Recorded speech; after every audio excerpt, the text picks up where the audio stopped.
Hi guys, this is Jester again and you're tuned in to MTG Jester YouTube channel. So finally, we are now halfway of our 10-part video of Guild Kits unboxing. So now we will introduce ourselves to the circus, Mayhem and Slaughter, presented to us by the Rakdos Guild. So this box is held by Rakdos himself,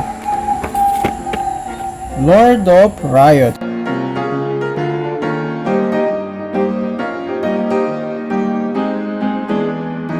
So before that,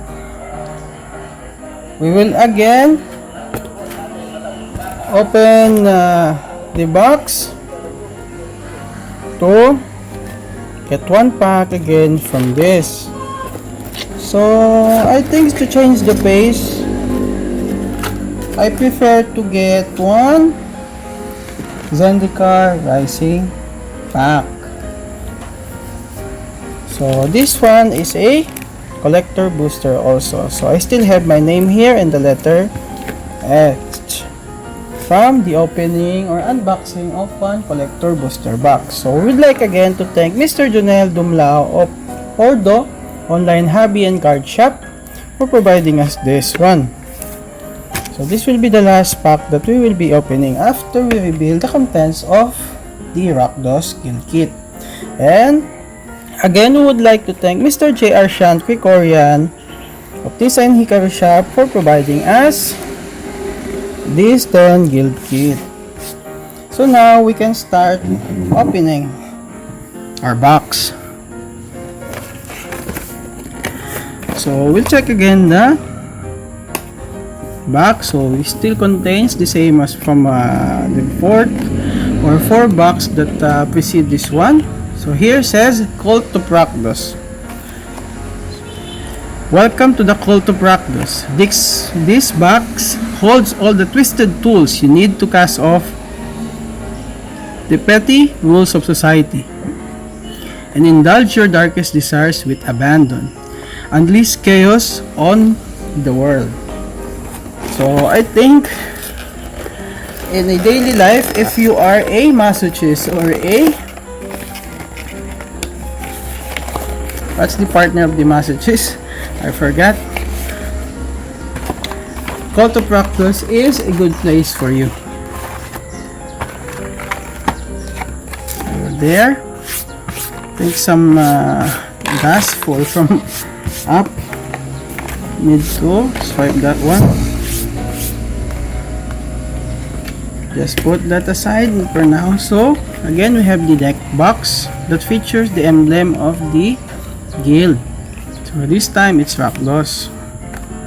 Then we also have the sticker. Then we have the insert. So we'll read this now.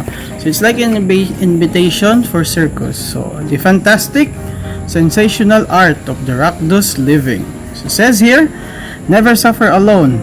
That's selfish. Pain is meant to be shared with others. Then, revel in your pain, in all pain, for its freedom.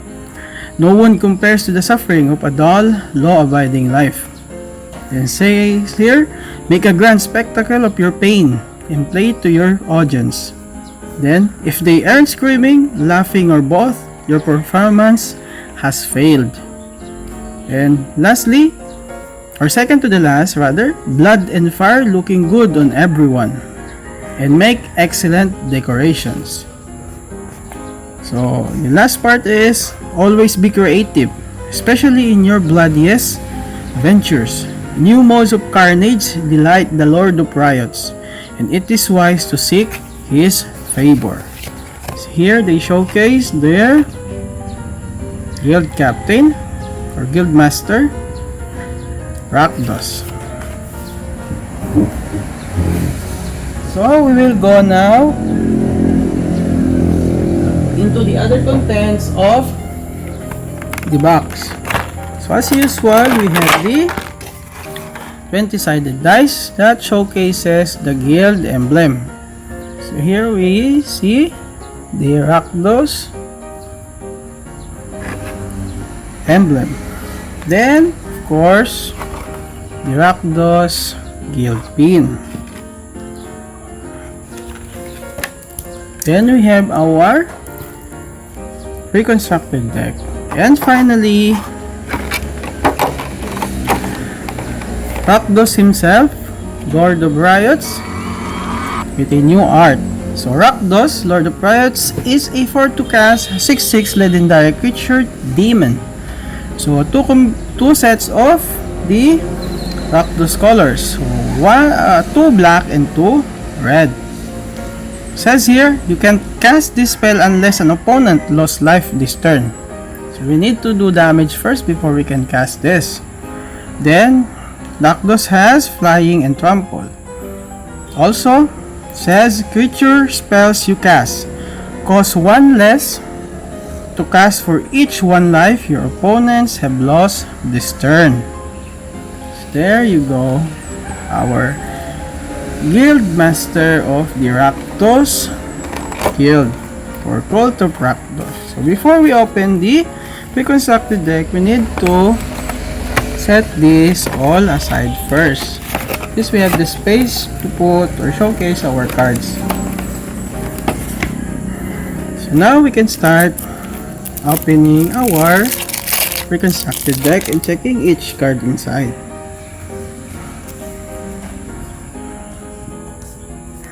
So here we have Eric's Maadi, Reveler. And I think this will also be our first word, Rebel or Reveler. So Eric's Maadi, Reveler, is a 2 to cast 2/2 creature human shaman. So 1 generic and 1 red mana. So it has the ability Spectacle, the current ability of the Rakdos Guild. So can be played with 2 generic and 1 combination of the Rakdos color. It says here, you may cast this spell for its spectacle cost rather than its mana cost if an opponent lost life this turn. Then, when this card enters the battlefield, discard a card, then draw a card. So we loot. Then if this card was paid by spectacle cost, instead, we discard our hand, then draw 3 cards. So this is good for empty hand. At least we can draw a new 3 cards.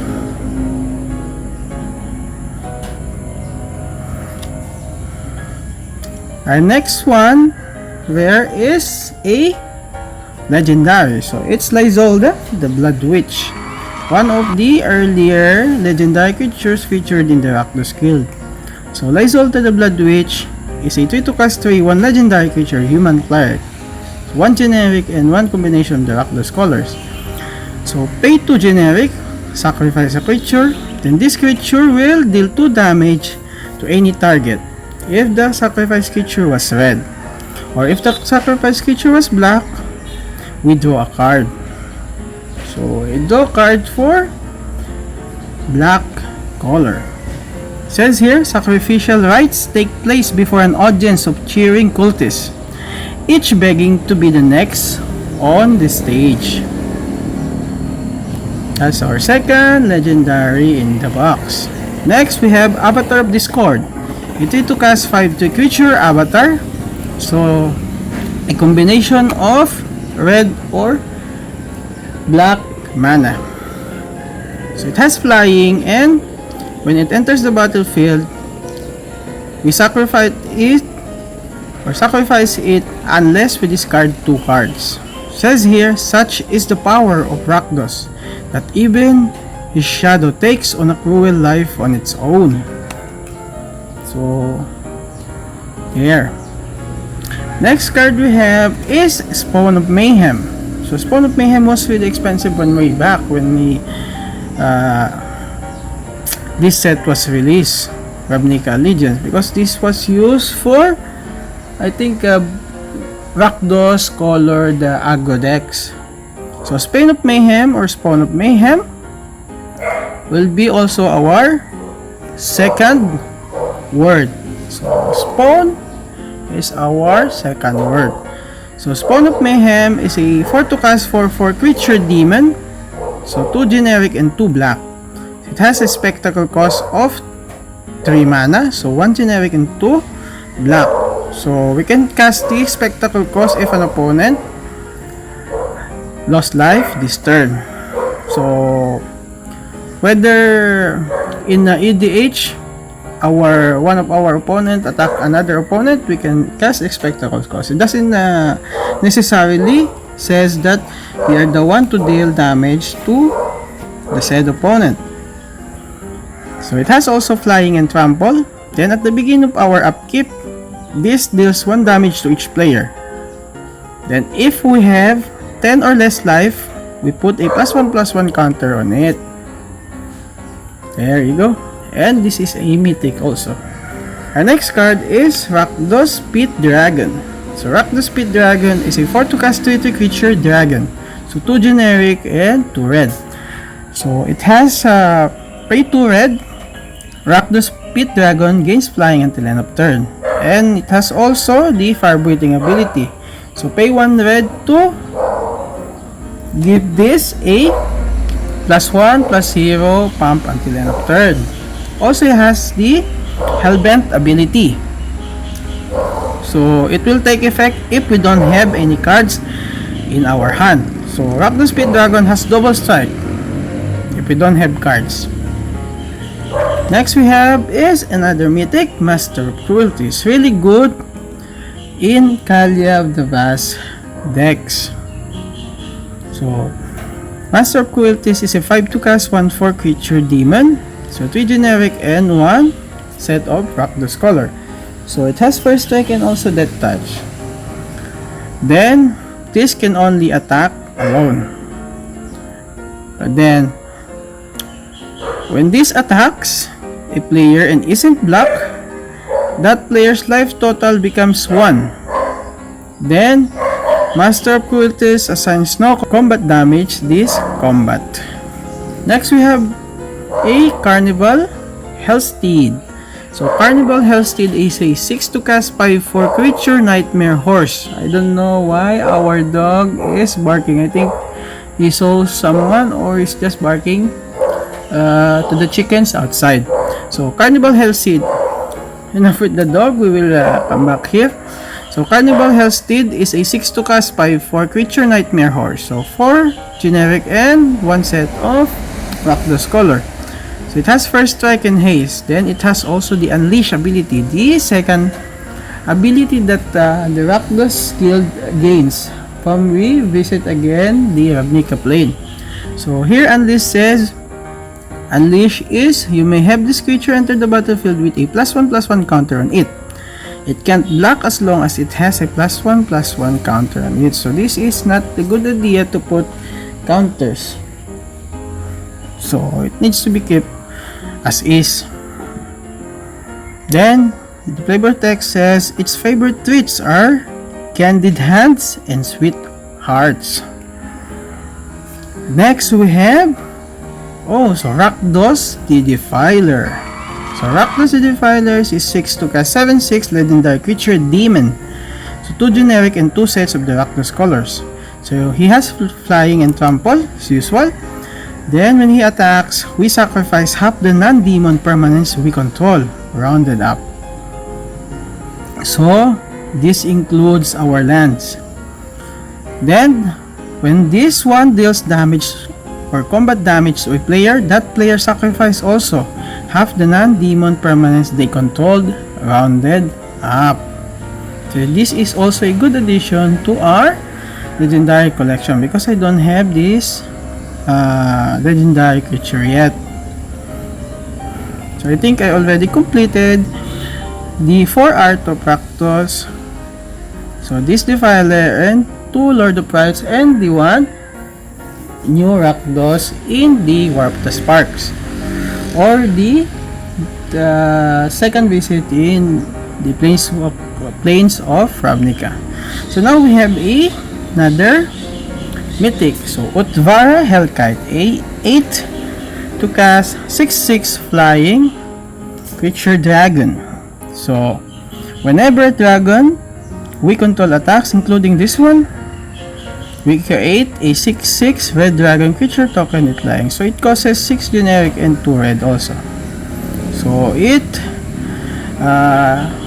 sprout these little or not so little dragons when it attacks or any other dragon attacks in our turn.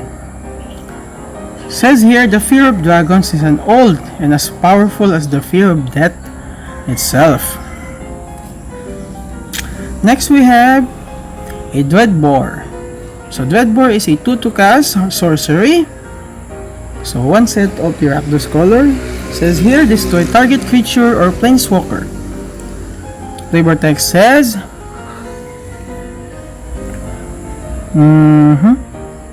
in Rakdos controlled neighborhoods, everyone is part of the show. Yeah. And I would just like to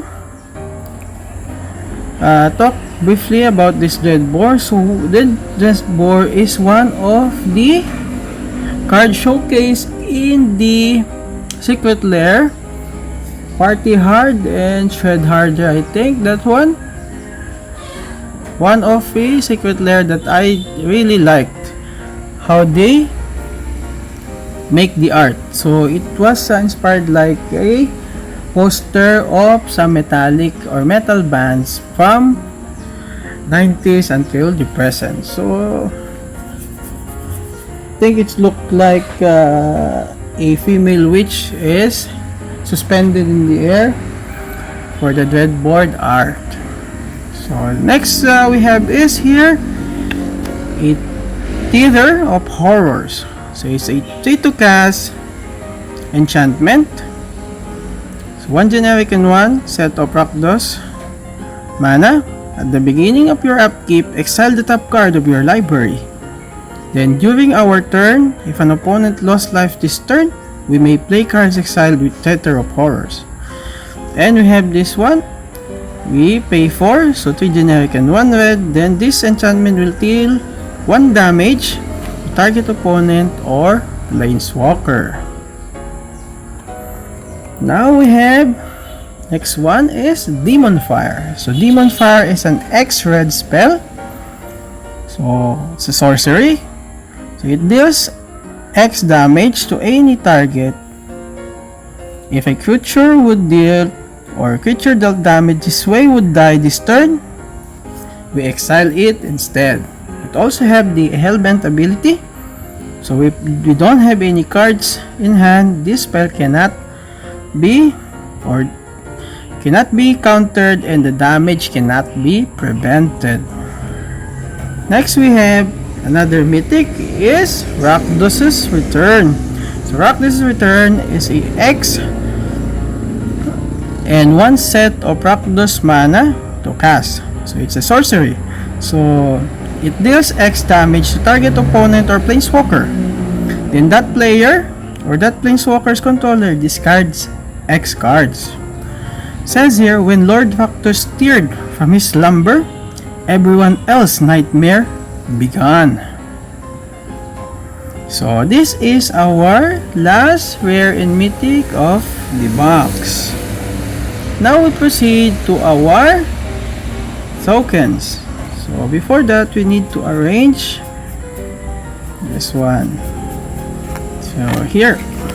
So we'll go now. So we have here 5 red dragon tokens. At the back of them is 5 red goblin tokens with a new art, no? There we go. Then we will proceed to our common and uncommon cards. So we have 2 Rakdos Cackler. So Rakdos Cackler. I think this will be also our word. So Cackler is our word. So Rakdos Cackler is a 1 to cast 1/1 creature devil. So it can be paid with either of the Rakdos colors. So 1 red or 1 black. Then it has the Unleash ability.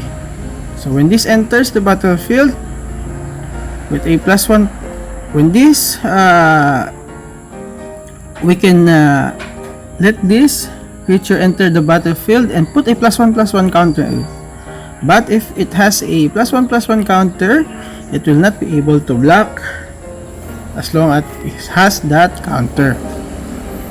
So says here, devil blades and dripping blood make music Rakdos never tires of hearing.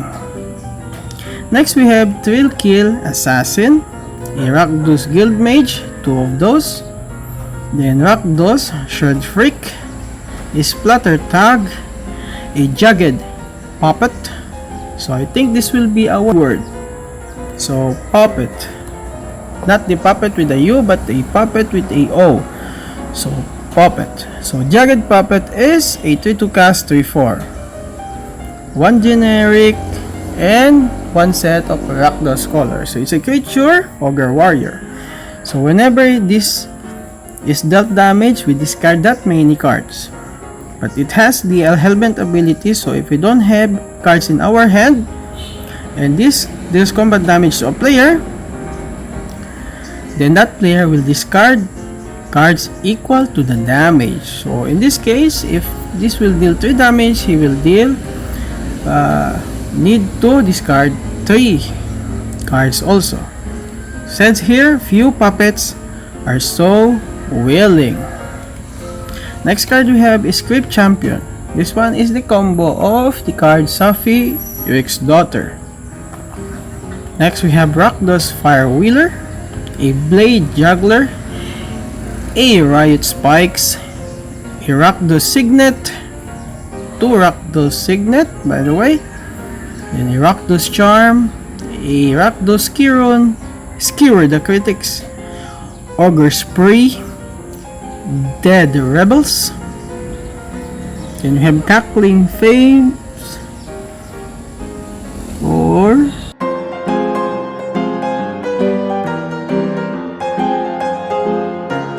so we have Cackling Flames here. We have Wrecking Ball and a Split card, Carnival and Carnage. Then now we proceed to our non-basic lands, and this will be I think our word. So Carnarium, our word is Carnarium. So Rakdos Carnarium is a land or bounce land that comes into play tap. So when it enters the battlefield, we need to return 1 land that we control to our hand, but this will produce 2 mana, so 1 set of the Rakdos mana. So we have 2 of those ones, or set rather. Next we have set also of Rakdos Guildgate with 2 art. Then finally we have the basic lands, so 8 swamp, then 8 mountains with the emblem or mark of the Rakdos Guild. So now, since we already finished opening the box and showcasing what's inside, we'll now proceed to revealing what's inside of our collector booster pack of Zendikar Rising. So here we have an insect token, a foil 1, at the back is an angel warrior token. Then we have a mythic. This is, now I remember, this is the one I got a mythic with. So this one is a showcase normal of, or showcase non-foil of Omnath Locus of Creation. So Omnath Locus of Creation is a 4-2 cast for 4 legendary creature elemental. So it has all the colors except for the color black. Then when Omnath Locus of Creation enters the battlefield, we draw a card. So it has also the landfall ability. So every time we bring lands into our battlefield or into our field, we get to gain 4 life. If that is the first time this ability will result. The second time it will result, we will add the same mana that we used to cast this one. So 4 mana of 1 of each color except for the black. Then for the third time that this ability will resolve, it will deal 4 damage to each opponent and each planeswalker that we don't control. So there we go. So we'll put him here with the legendaries. Next we have a legendary again, a Zagras, Tip of Heartbeats. So Zagras, Tip of Heartbeats is a 6 to cast 4/4 legendary creature, Vampire Rogue. So Zagras, Tip of Heartbeats, a 4 generic and 1 combination of the Rakdos colors. So this one also goes well with the box because of his affiliated colors. So this spell costs 1 less to cast for each creature in your party. So our party ability, I think it will go online if we have 4 creature types. So we have I think a warrior, a cleric, a wizard, and I forgot the other one. I think the other one is, it's not druid, it's a rogue. I think 4 of them. So there you go. So Zagras also has flying, death touch, and haste. So other creatures we control have also death touch. So whenever a creature we control this combat damage or planeswalker, we destroy that planeswalker. So here you go. Next we have Nimble Trap Finder. So Nimble Trap Finder is a 2 to cast 2/1 creature, human rogue. So 1 generic and 1 blue. So it cannot be black if we have another cleric, rogue, warrior, or wizard that entered the battlefield under our control this turn. Then at the beginning of our combat, if we have a full party, creatures we control have, when this creature does combat damage to a player, draw a card. Until end of turn, they will have that ability. So this Nimble Trap Finder has the borderless treatment. Next we have here is a foil Skyclave Squid. So I'm still waiting for a legendary squid that will be able to facilitate the making of a tribal squid in EDH. So this is the foil one, and we have also the non-foil one. Next we have, although non-foil one, but also is, both of them is in the showcase treatment. Next we have also here is a McKinley Ox. So also in its showcase treatment. Then we have a full art forest in foil form. Next we have a foil relic vial, a foil Skyclave Shadowcat, then a foil Shepherd of Heroes, good for Angel collection, then a Subtle Strike foil, then a Mesa Links foil, and lastly we have the Negate with new art foil. So finally we already reached the openings of the box and the packs.